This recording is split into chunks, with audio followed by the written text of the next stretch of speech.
Stand by to go live.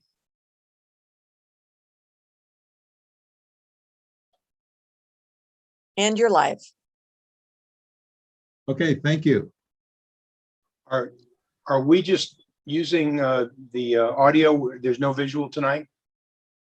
We do have a couple of slide presentations that will be showing on the screen.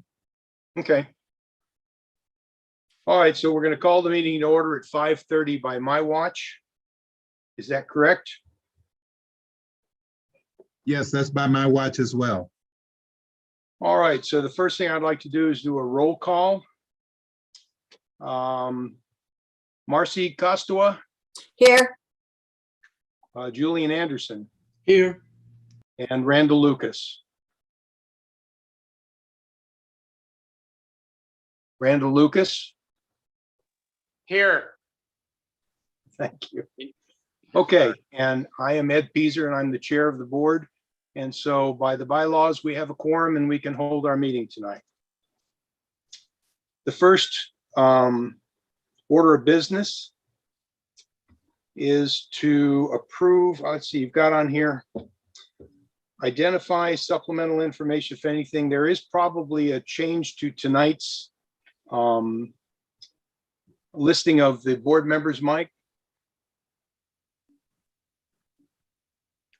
I don't have that at this point in time. You don't have the meeting agenda for tonight?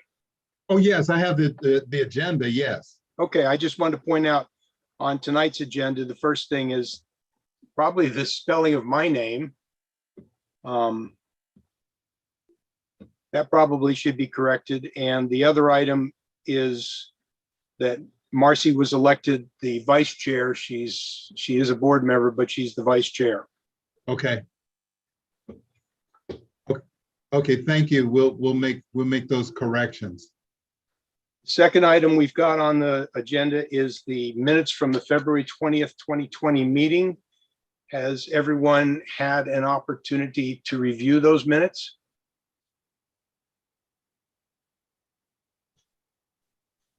Yes. Yes. Yes. So does anyone have any changes they'd like to make to the meeting minutes?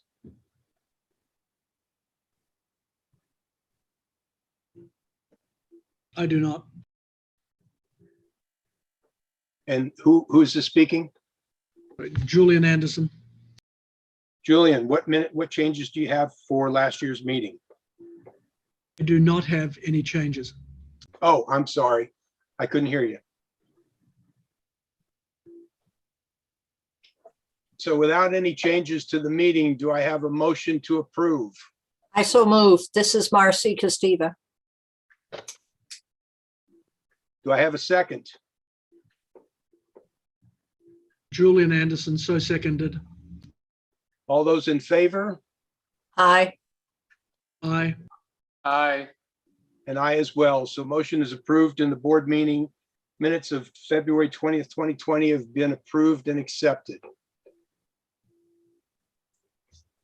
The next order of business is the election of officers. I wanted to just state here that my term on the Building Advisory Board of Appeals ends in October. And so I would just say that I'm not going to accept any nominations for me to stay on as chair. And in fact, I'm going to make the first nomination for chair, and I'm going to nominate Marcy Costilla as the chairman of the Building Advisory Board of Appeals. Do I have a second? Randy Lucas seconds that. All those in favor? Aye. Aye. I as well. It sounds like we have 4-1 or 4-0. Is that correct, Mike? Yes, I'm presuming that Marcy is voting for herself. That's correct. Okay, so that would be unanimous. Okay. And the second, typically, and I don't know if it says it on here, but we also have to have a nomination for a vice chair. Are there any nominations for vice chair?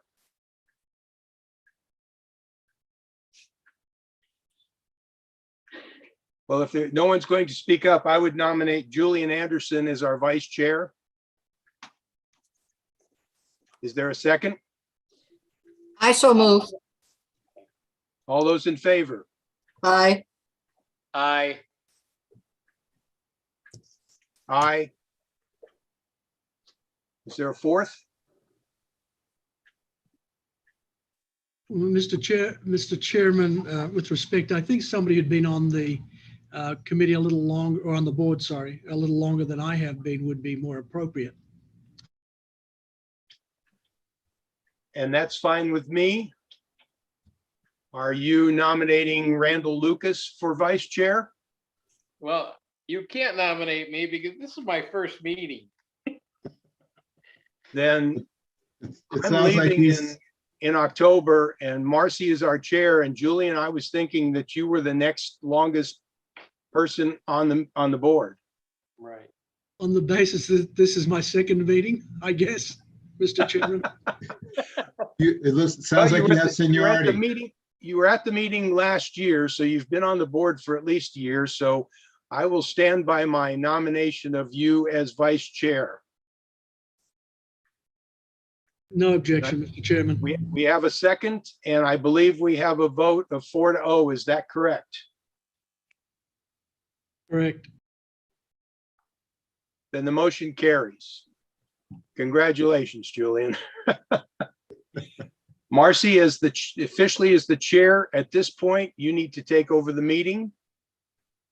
And if you need any help, just Okay. Well, in that case, gentlemen, good evening. I think the next order of business is a review of the bylaws. And do we have a copy of those? We do. All right. Are there any recommendations, or are they, I think they were recently changed in probably 2019. I thought there was an amendment or an update or something like that. I see February 15th of 2018. I don't know. Michael, is there anything that, has been recommended that we update? No, there are no recommendations for any updates. Okay. Well, in that case, I would ask for a motion to approve the rules and regulations for the Building Advisory Board of Appeals as printed. Marcy, this is Ed Pieser. I make motion we approve. Oh, sorry. Oh, okay. May I have a second, please? Randy Lucas seconds it. All right. Thank you, gentlemen.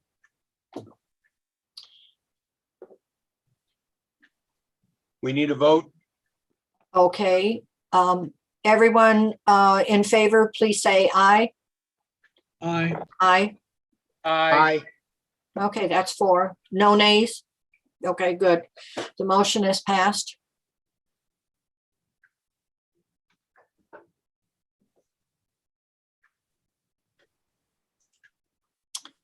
Okay, the annual report is next. All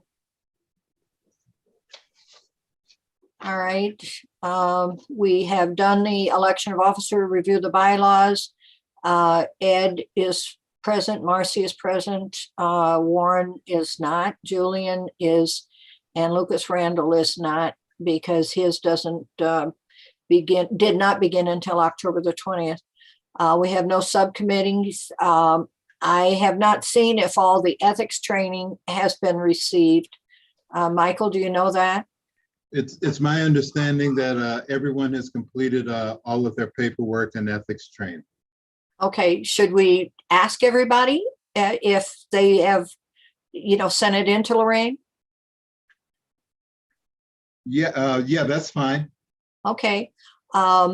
Julian, have you sent in your ethics training?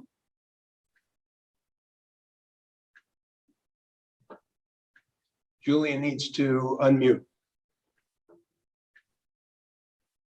Yes, I have completed my paperwork and my ethics training and sent it in. Okay, wonderful. Thank you. Lucas, have you? Yes, I have. Okay, and Ed, I'm surmising you have, but I have. okay, and I have as well too. So we've selected our officers, we've reviewed the bylaws. Are there any comments or recommendations? I would make a motion to approve the annual Annual. report for 2020. Okay, may I have a second? Randy Julian Lewis, Anderson. second. Thank you. It's been motioned and seconded that we have approved the annual report. Okay, now discussion of the code adoptions. Hang on, we need a vote. Oh, I'm sorry. Okay, all in favor of the annual report as discussed, please say aye. Aye. Aye. Aye. Aye. It's been moved, seconded, and approved 4-0. Okay, now, Michael Clack, please. Thank you, Madam Chairman. Purpose of this meeting, aside, this is the first chance we've had to meet this year, and particularly since the beginning of the pandemic, we have some things for you all's consideration to consider. And pardon me. And so it's the adoption of the 2021 International Family of Codes. This is just a discussion to let you all know where we are right now. We have received copies of the code, and we are going through those copies of the code and double checking comparing our amendments and making appropriate changes in our amendments. And once we have done that, we will be bringing those amendments for the board for consideration and recommendation to the council. In a few minutes, Anthony Floyd is going to make a presentation specifically on the 2021 International Energy Conservation Code and International Green Construction Code. And he'll also be sharing a proposed timeline as to how we're going to progress through that. But just for you all's information, we will be proposing adoption of the 2021 International Building Code, International Residential Code, International Fire Code, International Plumbing Code, International Mechanical Code, the International Energy Conservation Code, the International Green Construction Code, and the International Existing Building Code, and also the International Fire Code. And so anyway, we'll be bringing those amendments to you all in the coming months and ahead in the meeting.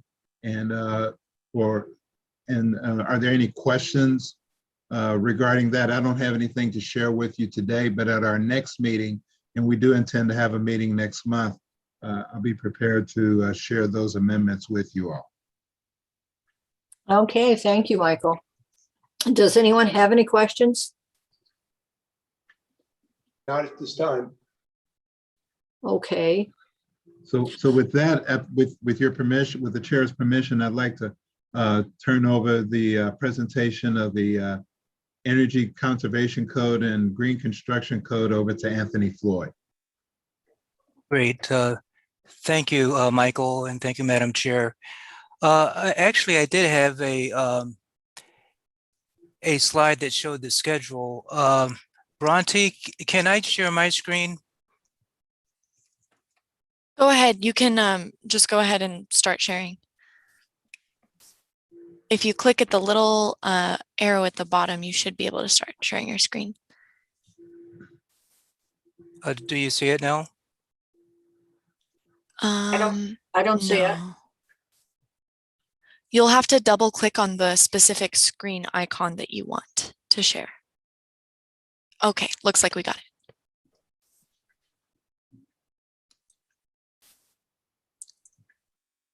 Okay. So I want to show the schedule, proposed schedule that I put together and Mike and I have agreed to. Ultimately, we would like to see an effective date of January 1st, 2022. And we started reviewing the codes in March of this year. In April, we started community input and outreach over the last month. In fact, we had a discussion of the energy code and the green construction code with the Scottsdale Environmental Advisory Commission last night. And they drafted a support letter, which was included in your agenda and meeting notice that went out. It was actually a link in the agenda, which highlighted the major components of the new energy and green code. So we're going through that process now.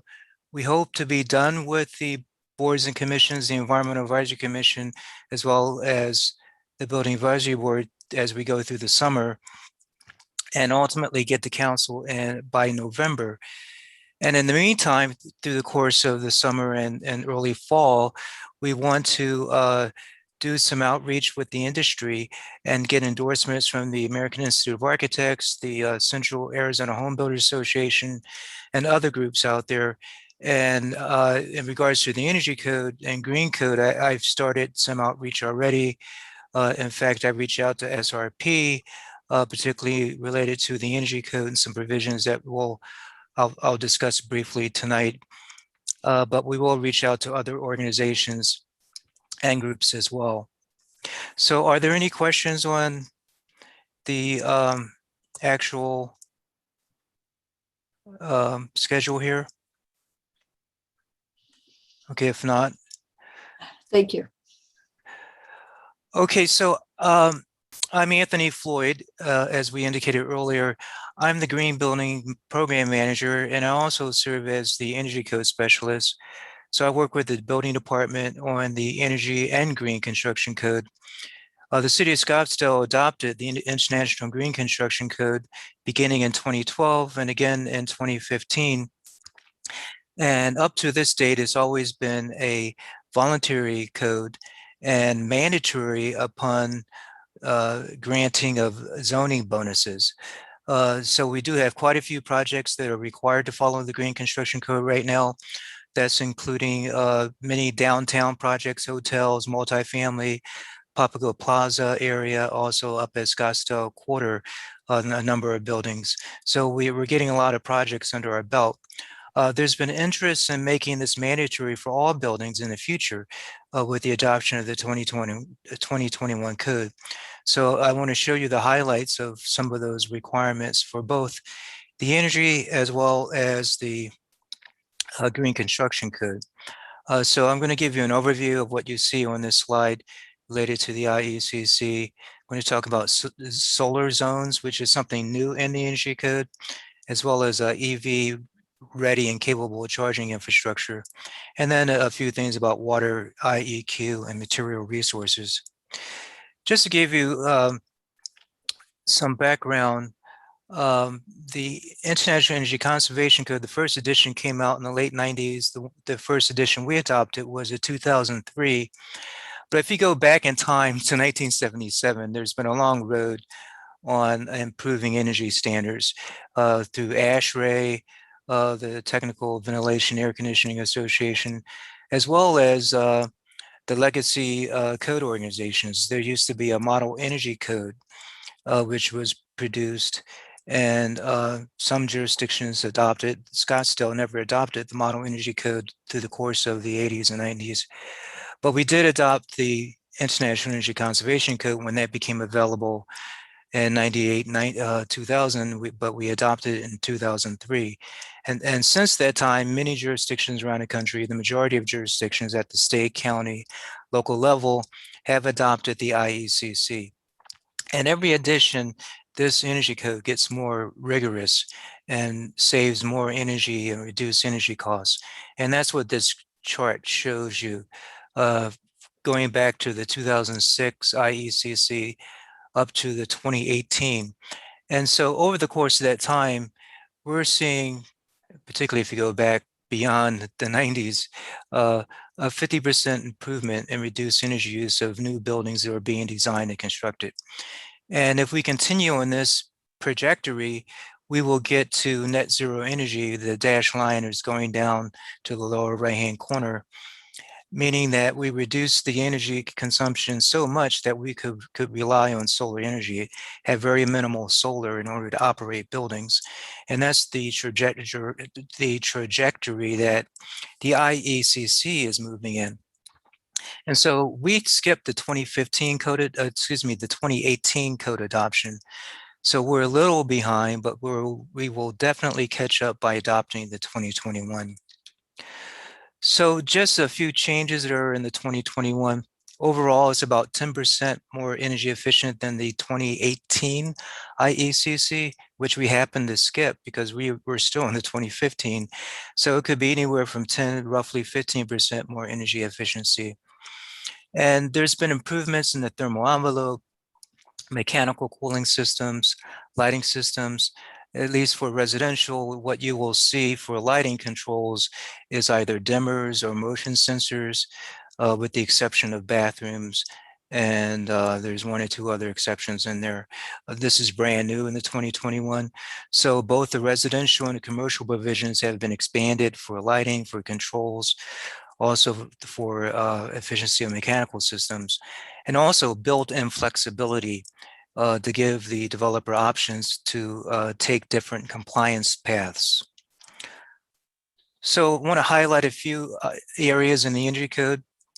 Solar ready zones.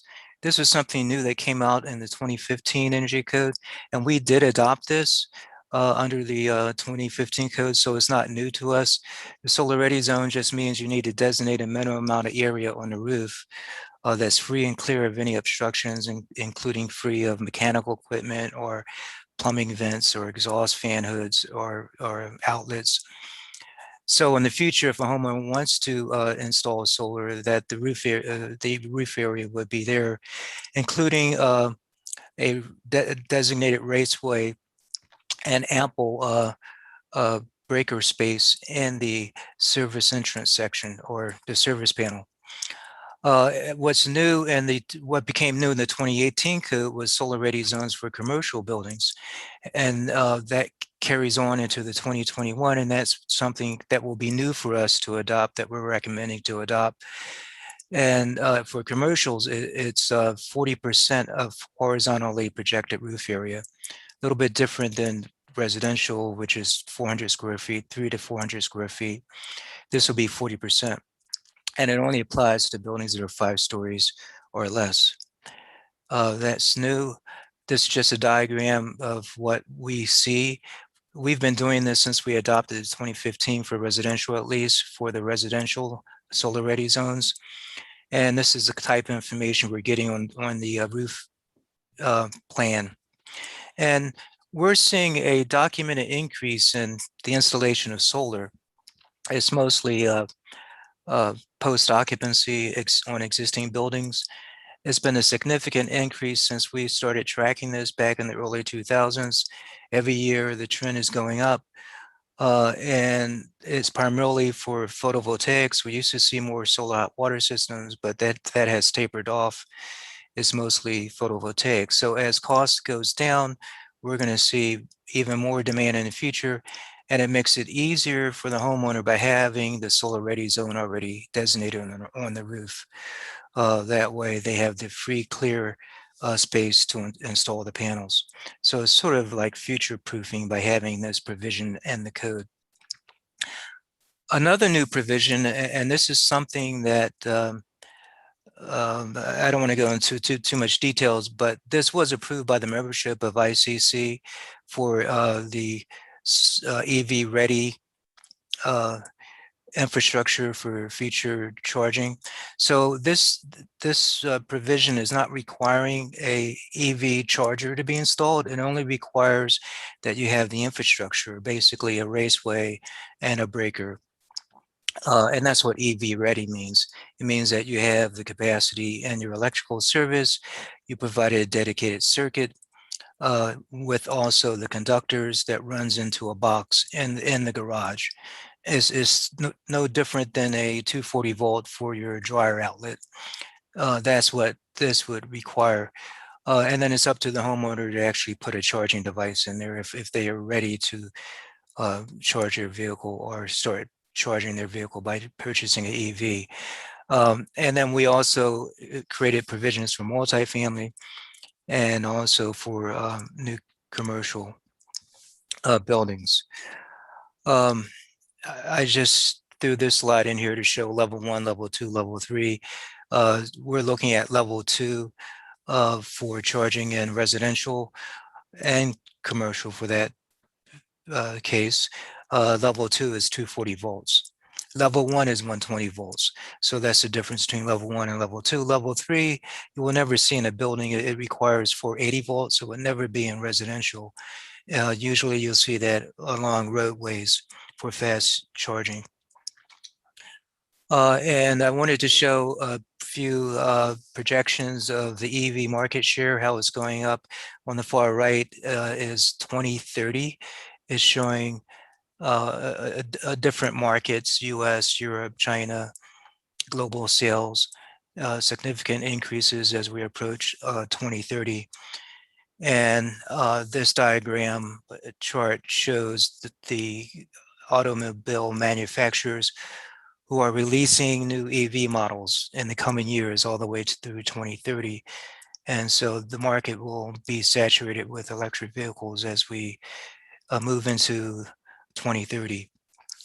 So this provision for EV ready, just putting the infrastructure in place for future EV vehicles.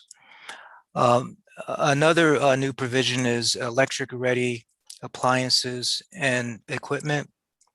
There's a national movement to provide the option for electric outlets. So if a house has gas, this would require that you at least have a dedicated circuit for a future electric plug-in when the homeowner or if the homeowner decides to go all electric. And this is part of a movement to reduce greenhouse gases. And I'll just read this quote that comes from one of the industry associations. It says that while direct greenhouse gas emissions from on-site combustion and furnaces, boilers, and water heaters account for about 13% of the national total, which is significant, buildings use about 3/4 of our electricity supply.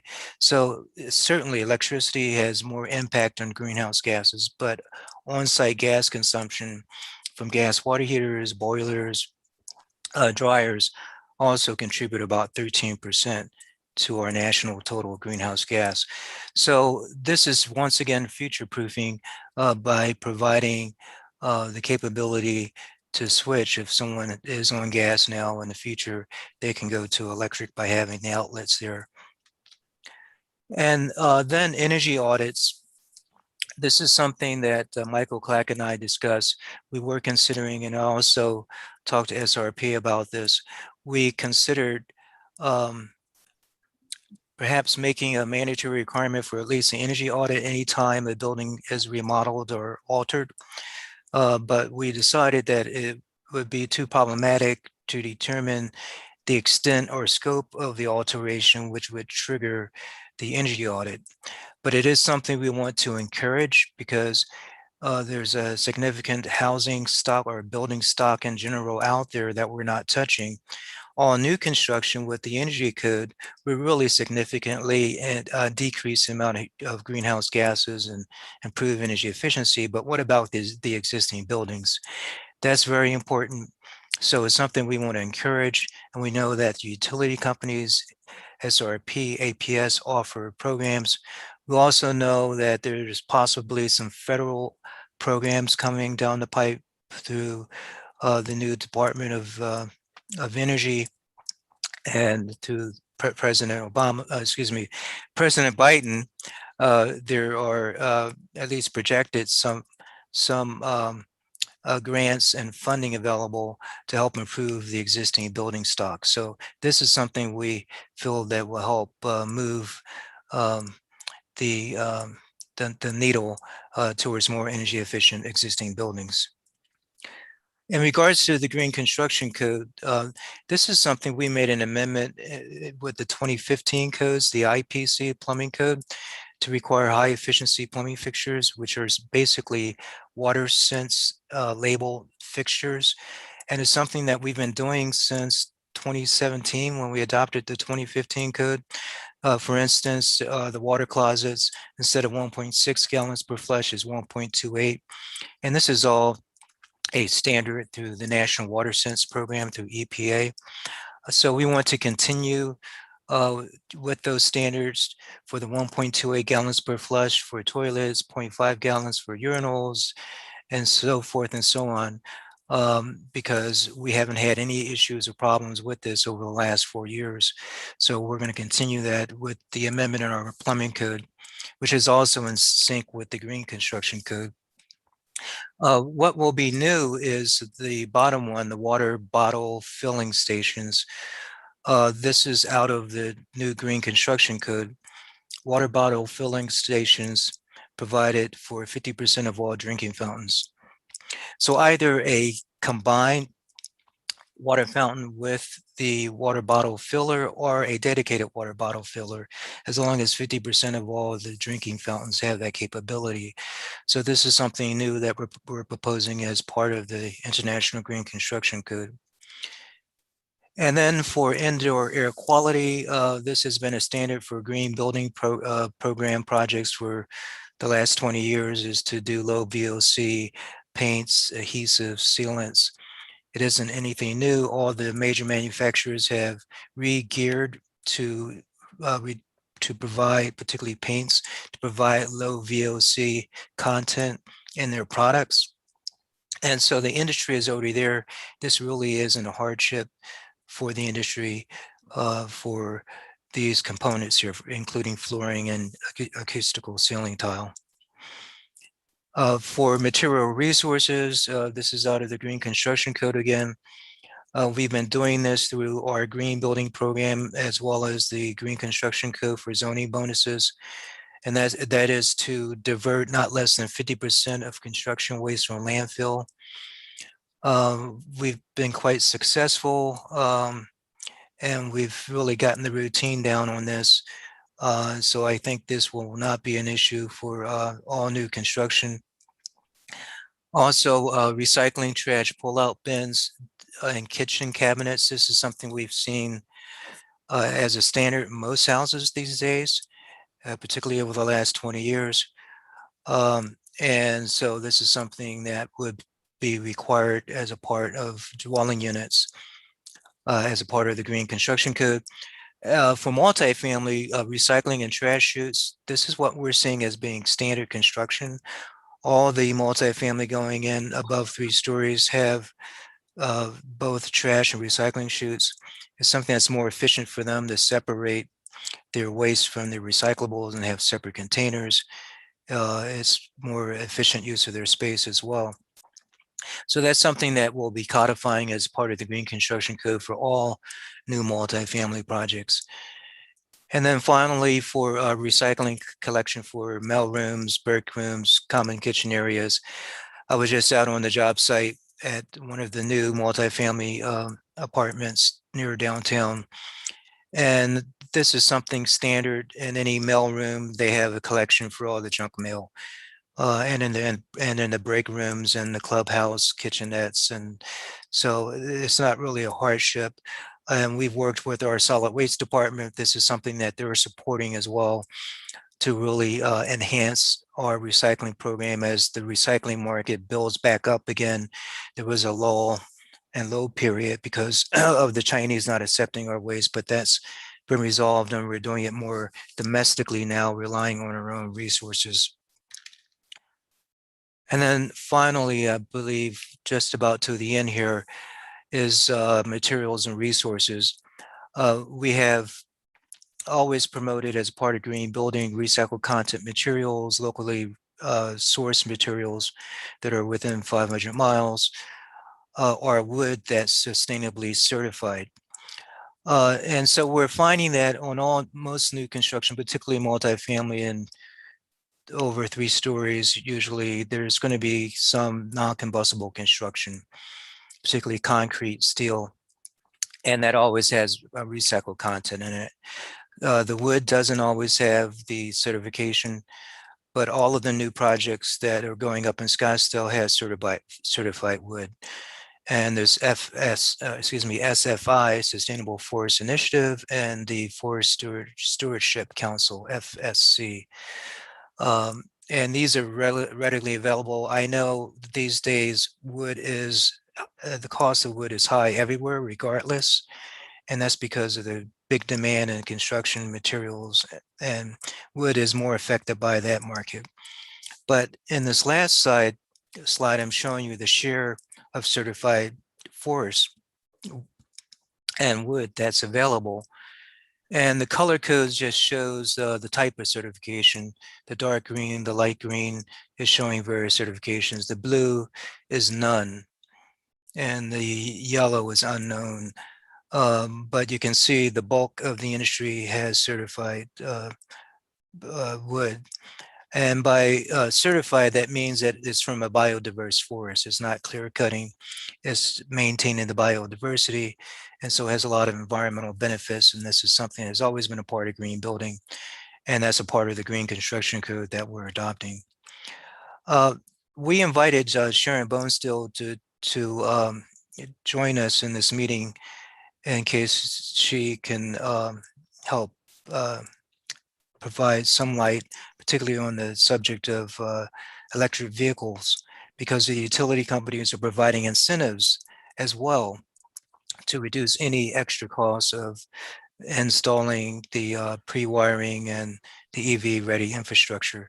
So that concludes my presentation. I'll open up to questions, and I can, if I can't answer it, I hope Sharon will be available to answer.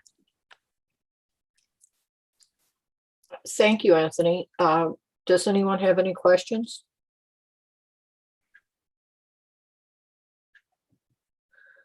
Okay. This is Ed Peaser. I'm looking at our agenda tonight and it says discussion and possible action. I have a couple of questions, but are you looking for our recommendation of approval of this to the council? Yes, I am, but I'm okay holding it off for another month because the Scottsdale Environmental Advisory Commission last night, they wanted to add some more language to their support letter, and we wanted to share what they're providing. Okay. So I wouldn't mind waiting another month before we get the official support letter and endorsement. Well, I think my biggest question is, of course, this is a really big step to have all construction, both commercial and residential. We're talking single family also, correct? Yes. To have everything go green building. I don't remember, you and I have discussed this in the past, in our jobs and whatnot. And I know that a lot of construction is doing a lot of the things that we would consider to be green building things, but they're doing it just because it makes it's good sense to do it, right? But I'm wondering if you've done an analysis, if we're going to require all residential construction, single family, 1 and 2 family, have you done a cost analysis as to how much more this might add to the cost of building these houses and ultimately at the cost to the owners of the property? No, intuitively, I know over the course of the years, we have priced various segments of green building. At one time, the high efficiency plumbing fixtures used to cost more money, but now it's neutral. Right. The low VOC paints costs are neutral now. They used to cost more. There was a premium at one time in the early 2000s, but once the industry standardizes it now, and everyone in the industry is doing it, and they're competitive in a competitive market, usually it's cost neutral. The only thing I could think of right now would be the EV ready charging facilities. But that's There's minimal. Yeah, it is minimal. The reason I say that as an electrician is that the electrician's on site and he's running wires, and you're talking about running a number 8 wire to a 4 square box from panel, and you know, that would be a minimal cost. It wouldn't be like somebody calling, you know, Joe's Electric out and having them come install this in a existing home, which would be expensive. You know, crawling through attics if they have one, and everything else. So that wouldn't be of any concern to me. So in fact, I think it's probably a good idea. I also know from providing inspections these last few years, especially on the higher end homes. I didn't inspect a lot of tract homes, but I did inspect the high end homes.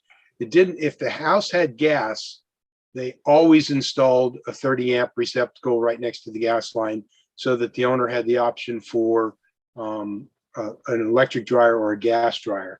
And at one time, the gas dryers didn't offer nearly the benefits of an electric dryer. They didn't offer all the features. And now I'm told that the gas dryers and the electric dryers are almost identical. You can get them to do all sorts of wonderful things. So, and you probably know more about that, but I just was curious because it sounded to me like this was almost a win-win, a draw situation. So, and I couldn't, when going through your presentation, I couldn't see anything where, you know, the one thing that I did question was the solar ready area on the roof, but it sounds to me like we've been doing that for a while, and I take it the plans examiners make sure that there's an area available on the roof that meets both the building code and the fire code for putting in 400 square feet of solar. That's right. That's good. Okay. Well, I think you've probably answered my questions, but if the other board is wanting to come back, then I would probably say we could revisit this at the next meeting. And also, I would say that the actual adopting ordinance, we have the draft adopting ordinance with the adopting language and Okay. amendments. Okay. We're just starting our meetings with the city attorney. And as you know, Ed, that's going to take some time going back and forth. No.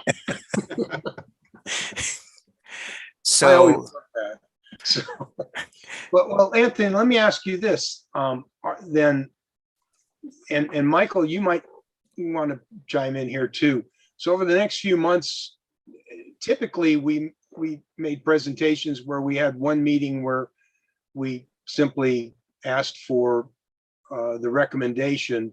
And I just want to remind our board members that we don't have the authority to approve this adoption.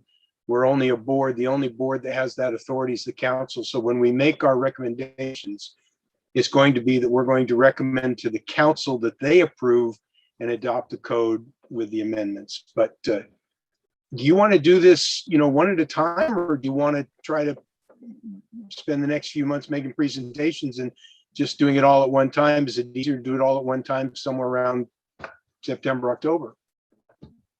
Yes, Ed, to answer your question, yeah, we would be making presentations as we go along.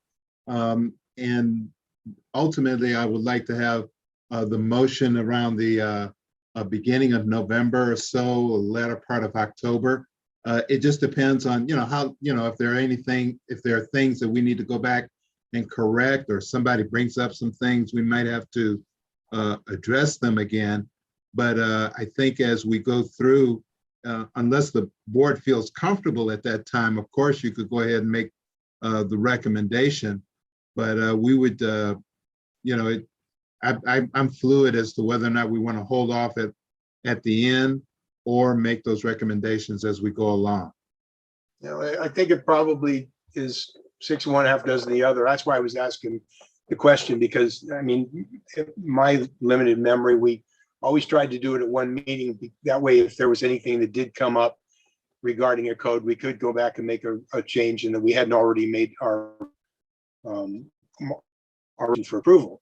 So Yeah. whatever you guys want to do, I think our board, and I'm not speaking for our chair, but I'm speaking from past experience, our board would probably be okay either way. Yeah, procedurally, I think it's easier to do it all at one time at the end, because if you're making if you take action, you have, and something comes up where you want to go back and change it, the maker of the motion has to make a motion for reconsideration. Oh, and it's a then you mess. Go through all that. Yeah, so that's why I would prefer just waiting till towards the end, because then we can always go back and forth with ease. I like that, Mike. That was my only question, Anthony. You made a nice presentation. Thank you. You're welcome. Okay, this is Marcy, and I'm wondering, will you be able to make the slides available to us so that we can look at it between now and the next meeting and formulate any questions or opinions we might have?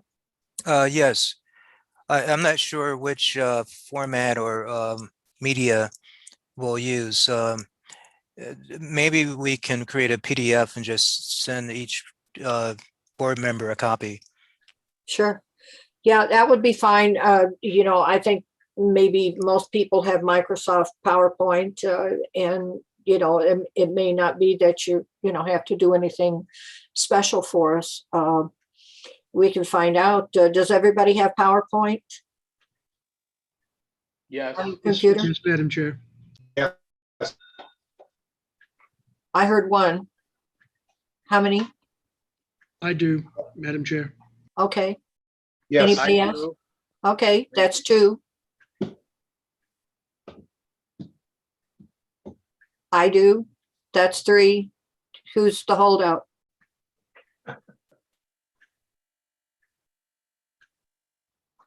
just Anthony, Oh, Yeah, just a quick question. When they sent out the agenda, was there a link on there to this PowerPoint? there was a link to the support letter from the Environmental Advisory Commission, Okay, which, yeah, yeah, the slides weren't there. well, just send us a link. Okay, perfect. Thank you.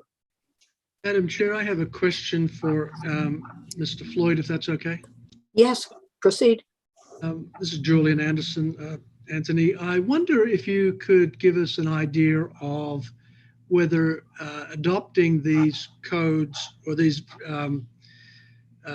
versions of the codes will bring us closer or further away from other cities in the greater Phoenix area. Board Member Anderson, I'm not sure what you mean by closer or further away. You mean, What I mean is that they already have other jurisdictions already adopted these, or oh, are they in the process? well, for the 2021, no one has adopted any of the 2021 codes to date. So we could possibly be the first city in the state to adopt the 2021. We, as I indicated earlier, we skipped the 2018. I know that Phoenix is on the 2018. I'm not sure if they plan to go to the 2021. Maybe they might skip it. I'm not sure. I've heard of some other valley cities looking to adopt the 2021, and most likely they'll be doing the energy code too.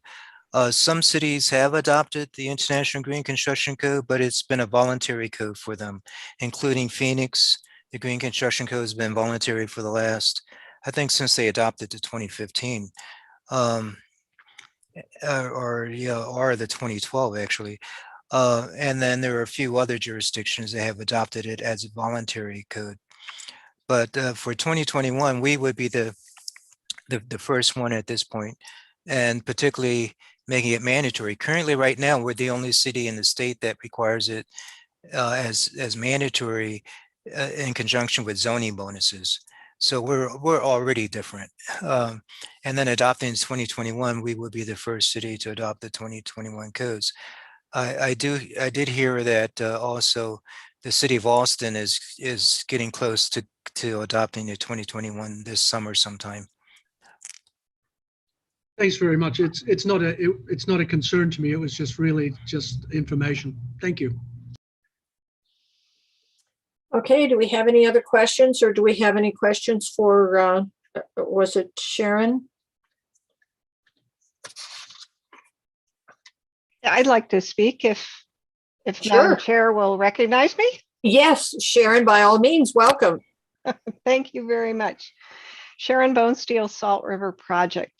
And thank you very much for having me here. And I want to kind of address a few of the comments that came up in this discussion so far. But as a brief introduction, I am SRP's Building Code and Energy Code Program Manager.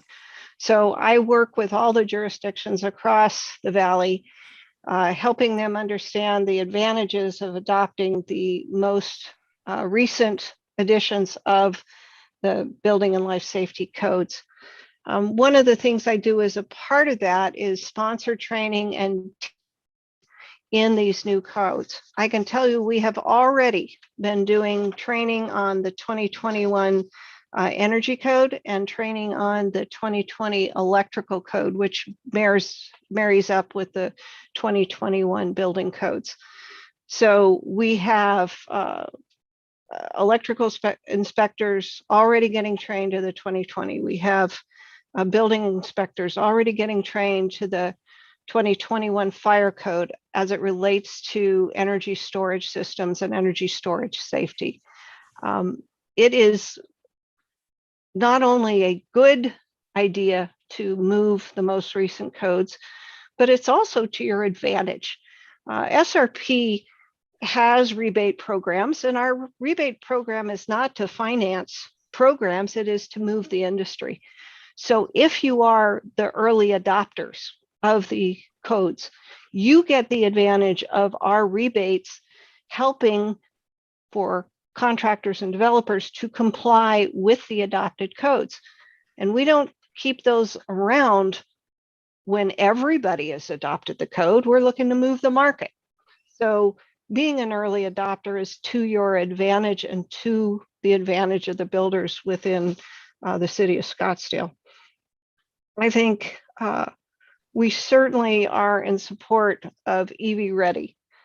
I sit on the board of directors of NatBat, which is the National Automotive and Advanced Batteries International Organization, which has all of the major auto companies as members, and all of the national labs and all of the battery and battery component manufacturers. They are all moving to electric vehicles, and it's coming fast. A confession, I own an electric vehicle. I also own a lithium-ion powered golf cart and 3 bicycles. So I do try to walk the walk, and I would greatly encourage the city of Scottsdale and your committee to support these new codes. I have heard some people express concerns about the grid not being ready to handle all of those home chargers or all those building chargers. Trust me, we are already planning for that. We are, I'm currently working on the installation of 25 megawatts of Tesla Megapacks in our PR Glendale station. So we are already planning towards helping the grid handle those types of loads. The other thing is, you know, when you pay to build a power plant, whether it's, you know, solar or geothermal or a gas peaker plant, you want to get the maximum use out of it. So we have all of these off-peak hours where the generation capacity is not being utilized. And one of the things that's very advantageous about residential home chargers and multifamily chargers for electric vehicles is it's very easy for them to be programmed to charge off-peak. And what that does is it really allows us to take advantage of all of the generation capacity in those times when businesses might not be using that. So I'm here to answer questions. If you need me, I'm here. Thank you. Does anyone have any questions for Sharon? Thank you. You're welcome. Does anyone have any questions for Sharon? Well, perhaps we'll have more next month. when everyone's had a chance to kind of absorb it a little bit more.